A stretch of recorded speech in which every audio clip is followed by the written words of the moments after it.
Mecheda rail স্টেশনে হেনস্থার শিকার মা ও মেয়ে। গতকাল রাত তখন 10:10 নাগাদ কলকাতা থেকে ফেরার সময় হাওড়া পাঁশকুড়া লোকাল ট্রেনে মেচেদা স্টেশনে নেমে ওভারব্রিজে বাড়ি ফেরার সময় নিগ্রহের শিকার হতে হয় কলেজ ছাত্রী ও তার মাকে।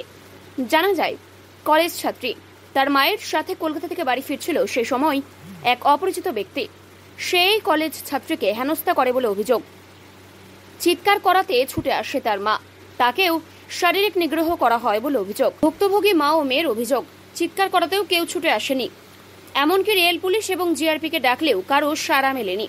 এক প্রকার নিরাপত্তাহীনতায় ভুগছে ওই পরিবার।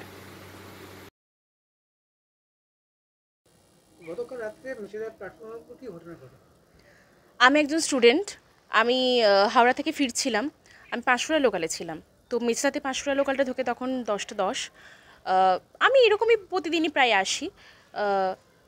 5 নম্বরে ওঠার পরে প্ল্যাটফর্মের ওপরে যখন উঠলাম, মেচেদার দিকে যখন নামবো সিঁড়িটা দিয়ে, হঠাৎই আচমকা একজন ব্যক্তি আমার দিকে ছুটে আসছে আমাকে নির্যাতন করার জন্য। শারীরিকভাবে আমাকে মারধর করার চেষ্টা করেছেন উনি। ইভেন তখন আমি প্রচুর চিৎকার করেছি, লোকজনকে ডাকার চেষ্টা করেছি, কেউ ছুটে আসেনি। আমার পেছনে বহু সংখ্যক লোক তারা হেসে হেসে বেরিয়ে চলে গেছে, কেউ সাহায্যের জন্য সাড়া দেয়নি। আমি প্রচুর পুলিশ প্রোটেকশন, প্রচুর আরপিএফকে ডাকার চেষ্টা করেছি, ওনারাও কেউ ছুটে আসেনি, কারোর কোনো সাড়া পায়নি। ইভেন ওখানে কেউ নেই, ওটা পুরো ফাঁকা। রাত্রিবেলাতে আমাদের কোনো সেফটি নেই। আমাকে প্রতিদিন কলেজ থেকে ফিরতে হচ্ছে। সঙ্গে আমার মা ছিল, মা একটু দূরের দিকে ছিল।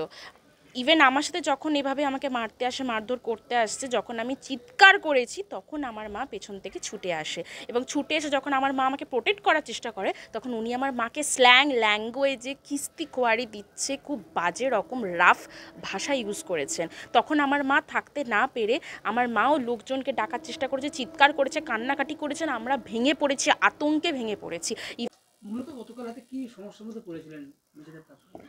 গতকাল আমরা যখন হাওড়া পাঁশকুড়া লোকালে আসি, রাত্রি তখন মেচেদায় যখন নামি তখন রাত্রি 10:15। এবার নামার পর যখন মেচেদা ওভারব্রিজের ওপর দিয়ে বাড়ি ফিরছি, সেই সময় আমাদের ওপরে হঠাৎ একটা অপরিচিত ব্যক্তি, অচেনা অজানা ব্যক্তি হঠাৎ চড়াও হয় আমাদের ওপরে, এবং আমি এবং আমার মেয়ে ছিলাম, দুজনে ফিরছিলাম বাড়ি। তো সেখানে আমার মেয়ের ওপরে যখন চড়াও হয়ে গিয়ে মেয়েকে হাত ধরে টানাটানি করতে যায়, তখন আমি মেয়েকে প্রোটেক্ট করতে গিয়ে তখন আমার ওপরেও সে চড়াও হয়। তো আমাদের শারীরিক নিগ্রহের চেষ্টা করে। ব্যুরো রিপোর্ট, এখন সংবাদ।